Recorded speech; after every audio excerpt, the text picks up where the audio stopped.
Hello viewers, welcome to our channel. నేను మీ చరణ్ పరిమి. పేర్ని నాని జనసేన నాయకుల మీద వరుసగా కేసులు బుక్ చేస్తున్నాడు. కొంతమందిని అరెస్టు చేయించడానికి రంగం అయితే సిద్ధం చేశాడు. సో ఇది చాలా ఇంట్రెస్టింగ్గా ఉంది.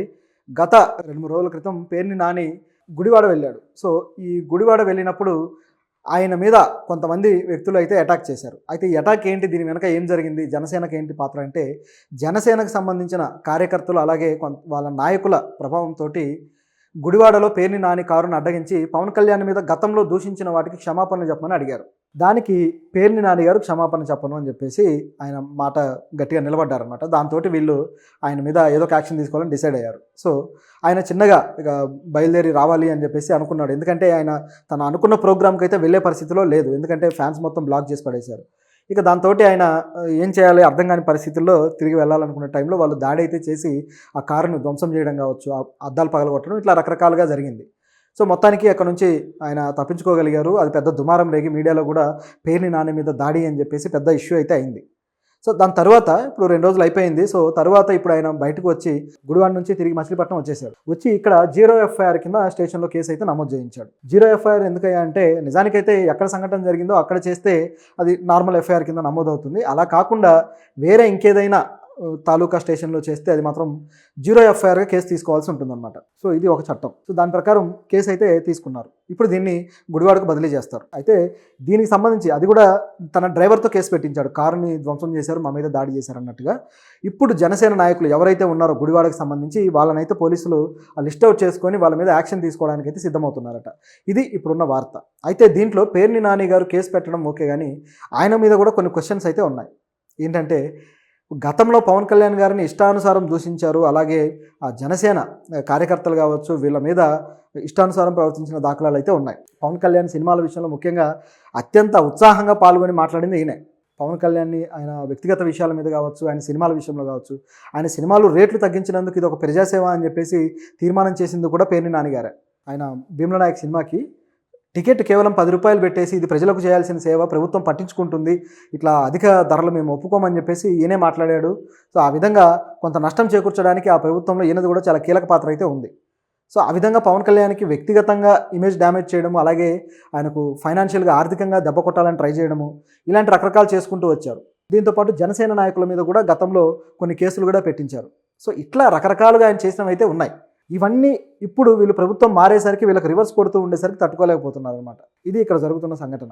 అయితే వీళ్ళది కరెక్టా అంటే వీళ్ళది కూడా తప్పే. ఎందుకంటే కారు మీద దాడి చేయడం, ధ్వంసం చేయడం, మా ప్రభుత్వం ఉంది కదా మేమేమైనా చేస్తాం అనుకోవడం ఇక రెడ్ బుక్ రాజకీయంలో ఉన్న ఒక అత్యంత దుర్మార్గమైన విషయం. ఏదైనా సరే కోర్టులు చట్టాలు చూసుకోవాలి. ఆయన క్షమాపణ చెప్పమని అడిగారు, చెప్పలేదు. అందుకే కదా దించేశారు. ఆయన సీట్ నుంచి దించేసి ఆయనకు మంత్రి పదవులు లేవు, చివరికి ఎమ్మెల్యే కూడా కాదు. ఇప్పుడు మీకు నచ్చిన నాయకులు మీరు ఎన్నుకున్నారు, ఇంకా ఆయన క్షమాపణ చెప్పేది ఏంటి? ఆయన క్షమాపణకు అసలు ఏం విలువ ఉంటుందని మీరు భావిస్తున్నారు? ఆయన ఇప్పుడు ఒక నాయకుడిగానే లేడు కదా. నాయకుడిగా ఉన్నప్పుడే క్షమాపణలు అడిగి ధర్నాలు చేస్తుంటే బాగుండేదేమో. ఎందుకంటే వ్యక్తిగత విమర్శలు చేయడం రాజకీయాలు అత్యంత నైతిక పతనానికి చిహ్నం కాబట్టి దాని మీద అప్పుడే రియాక్ట్ అయ్యి ఉంటే బాగుండేది.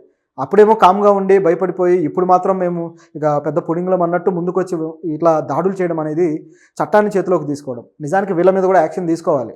పేర్ని నాని గారు చేయడం అనేది ఒక విధమైన కరెక్ట్ అనే యాక్టే. ఎందుకంటే ఈ కేసు పెట్టకపోతే వీళ్ళు మరింత మంది మీద దాడులు చేయాలని గ్యారంటీ లేదు. ఈసారి అది కార్యకర్తలకి గొడవగా మారితే వీళ్ళు కొట్టుకొని అది పెద్ద దొమ్మి కింద మార్చాలని గ్యారంటీ లేదు. పార్టీల పరమైన ఈ విద్వేషాలు అనేవి మనుషుల మీద దాడుల దాకా వెళ్ళడం చాలా ప్రమాదకరమైంది. సో దీంట్లో ఈయన చేసిన యాక్ట్ అయితే సరైందే. కాకపోతే పవన్ కళ్యాణ్ వ్యక్తిగతంగా తిట్టడం మాత్రం ఏమాత్రం అది క్షమించరానిది. దాని విషయంలో మాత్రం పేర్ని నాని గారు చేసింది కూడా పొరపాటే, దాన్ని కూడా ఒప్పుకొని తీరాలి. కాకపోతే దానికి ఆయన మూల్యం ఆల్రెడీ చెల్లించుకుంటున్నాడు. సో ఇది ఇక్కడ జరుగుతున్న పరిస్థితి అనమాట. దీంతోపాటు పవన్ కళ్యాణ్ గారు కూడా తన కార్యకర్తల మీద సంయమనంతో ఉండండి అని చెప్పేసి మొదటి నుంచి చెబుతూ వస్తున్నాడు.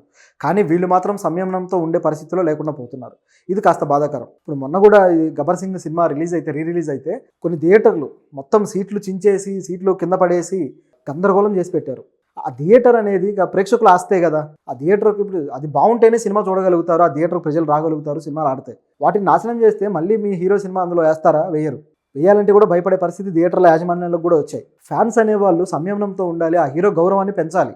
ఇలా చేయడం ఏమాత్రం శ్రేయస్కరం కాదు. గతంలో కూడా అనేకసార్లు వీళ్ళు ఈ విధంగా ప్రవర్తించిన సంఘటనలు ఉన్నాయి. గతంలో అయితే పోసాని గారి మీద కూడా ఇదే విధంగా ఆయన ఇంటికి వెళ్ళి ఆయన ఇంటి మీద రాళ్ళేసి నానా గందరగోళం చేశారు. దాంతో పోసాని గారు అక్కడ నుంచి ఇల్లు కూడా మారిపోయాడు. చివరికి అసలు ఇంట్లో నుంచే బయటికి రాలేని పరిస్థితి, బిక్కుమంటూ ఉన్న పరిస్థితి ఉంది. ఇప్పుడు కూడా ఆయన మీడియాలోకి ఇంతవరకు రావట్లేదు. ఎందుకు పోసాని గారు రావట్లేదని చెప్పేసి గతంలో కూడా 2 నెలల క్రితం చర్చ జరిగింది. ఎందుకు రావట్లేదయ్యా అంటే దాంట్లో ఉన్న సమాధానం ఇదే. పోసాని గారు ఈ పవన్ కళ్యాణ్ ఫ్యాన్స్ ఎక్కడ దాడులు చేస్తారో అనే భయంతో ఆయన బయటికి రావలేకపోతున్నాడట. ఎందుకంటే వాళ్ళ ప్రభుత్వం ఉన్నప్పుడు పవన్ కళ్యాణ్ని వ్యక్తిగతంగానూ తిట్టారు, అదేవిధంగా రాజకీయ పరంగానూ తిట్టారు. రాజకీయ పరంగా ఏమి విమర్శలైనా చేసుకోవచ్చు. ఆయన ఏమి రాజకీయాల్లో ఆయన పదవులు అనుభవించిన వాడు కాదు, ప్రాజెక్టులు పేరు చెప్పి డబ్బులు తిన్నవాడు కాదు, ఏమి చేసినవాడు కాదు, లేకపోతే సొంతంగా ఫ్యాక్టరీలు పెట్టుకొని ప్రభుత్వం నుంచి సెజుల పేరుతోటి ఎకరాల భూములు ఆక్రమించుకున్నాడు కాదు. సో ఆయన మీద విమర్శ రాజకీయ పరంగా ఎంతవరకు ఉండాలి, అంతవరకు ఉంటే అది బాగుండేది. కానీ అది దాటి వ్యక్తిగతంగా నీచమైన విమర్శలు చేసిన వాళ్ళందరూ కూడా ఇప్పుడు కాస్త భయపడుతూ ఉన్న పరిస్థితి ఏర్పడింది. రెండు వైపులా తప్పు ఉంది, దేన్ని మనం కాదనలేని పరిస్థితి అయింది. కాకపోతే ప్రజలు సంయమనం పాటించకపోతే మాత్రం అది ఆ నాయకుడికి అవమానం, చివరికి ఆ పార్టీకి చెడ్డ పేరు తెస్తుంది. అది ఇది ఒక రౌడీయిజం నడుస్తుంది అనే భ్రమ కూడా కలిగించే అవకాశం లేకపోలేదు. కాబట్టి వీళ్ళు సంయమనంతో అయితే ఉండాలి. ఏదైనా సరే రాజకీయంగా ఎదుర్కోవాలి తప్పితే ఇట్లా ఏదో గొడవల్లోకో లేకపోతే ఇట్లాంటి దొమ్మిల్లోకి దిగటం అనేది సరైంది కాదు. అట్లా ఈ పోసాని గారు కూడా భయపడిపోయి బయటికి రాని పరిస్థితి ఉంది. ఇక కొడాలి నాని గారు అయితే అడ్రస్సే లేడు. ఆయన మీద కేసులు, అలాగే ఈ ఫ్యాన్స్ గోళ్ళలు, వీటితోటి ఆయన అడ్రస్సే లేకుండా పోయాడు. ఇలా చాలామంది ఉన్నారు. ఎవరైతే విమర్శించారో వాళ్ళకి దెబ్బలు పడుతూనే ఉన్నాయి. ఇక రోజా గారు కూడా అయితే మొన్నటిదాకా కొద్దిగా మొహం చాటేశారు. ఇప్పుడు కొద్దిగా మళ్ళీ బయటకు వస్తున్నారు. ఆవిడ మీద వచ్చిన విమర్శలకి జగనన్నకి ఈవిడ దూరం అవుతున్నారు, ఈవిడ జగనన్న పార్టీలోంచి బయటకు వచ్చేస్తున్నారు అన్నట్లుగా రకరకాల వార్తలు వచ్చాయి. మనం కూడా దాని మీద మాట్లాడాం. అయితే దాంట్లో ఆవిడ అది నిజం లేదు దాంట్లో అని చెప్పారు, కానీ దాంట్లో కొన్ని రకాల లాజిక్లు ఉన్నాయి. ఆవిడ తమిళనాడు వెళ్ళి విజయ్ పార్టీలో జాయిన్ అవ్వడానికి ప్రయత్నించినా అక్కడ సరైన అవకాశం లేదు అని తెలుసుకొని చివరికి వాళ్ళ నుంచి పాజిటివ్ స్పందన రాకపోయేసరికి తిరిగి మళ్ళీ ఇక్కడ ఆ జగనన్న పార్టీని అంటిపెట్టుకొని తన వెర్షన్ మార్చారు అనేది ఒక వాదన. లేకపోతే ఆవిడ అక్కడే తన రాజకీయ ప్రస్థానం మళ్ళీ మొదలెట్టుండేవారు. కాకపోతే అక్కడ అవకాశాలు తలుపులు మూసుకుపోయేసరికి మళ్ళీ జగనన్నని పొగడ్డం మొదలుపెట్టారు. ఇందులో కూడా ఒక ఇల్లాజికల్గా తయారయ్యారు వీళ్ళంతా. ఈ పార్టీ నాయకులు ఏదైనా సరే వాళ్ళు ఆ నాయకుని ఎలా లేపాలి అనే కాన్సెప్ట్ తప్ప ప్రజా సమస్యల మీద సూటిగా మాట్లాడే దాఖలాలు అయితే ఉండవు. గతంలో అయితే పోసాని గారి మీద కూడా ఇదే విధంగా ఆయన ఇంటికి వెళ్ళి ఆయన ఇంటి మీద రాళ్ళేసి నానా గందరగోళం చేశారు. దాంతో పోసాని గారు అక్కడ నుంచి ఇల్లు కూడా మారిపోయాడు. చివరికి అసలు ఇంట్లో నుంచే బయటికి రాలేని పరిస్థితి, బిక్కుమంటూ ఉన్న పరిస్థితి ఉంది. ఇప్పుడు కూడా ఆయన మీడియాలోకి ఇంతవరకు రావట్లేదు.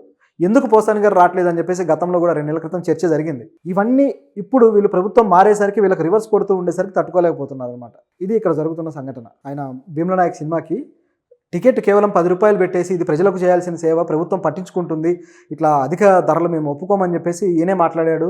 సో ఆ విధంగా కొంత నష్టం చేకూర్చడానికి ఆ ప్రభుత్వంలో ఈయనది కూడా చాలా కీలక పాత్ర అయితే ఉంది.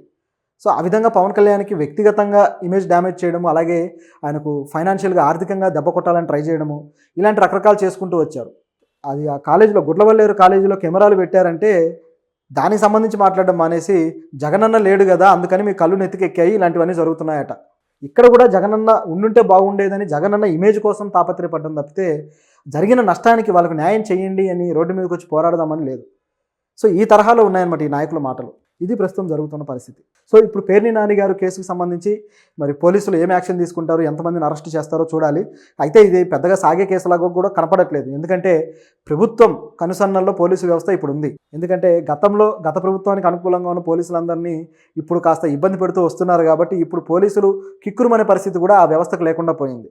సో దాంతో దీని మీద యాక్షన్ తీసుకొని ప్రభుత్వానికి వ్యతిరేకంగా పోలీసులు ప్రవర్తిస్తారనడానికి ఛాన్స్ అయితే లేదు. సో పెద్దగా సాగదు కానీ బట్ ఆ కేసులు అనేవి పెట్టడం అనేది జరుగుతూ వస్తుంది అంతే.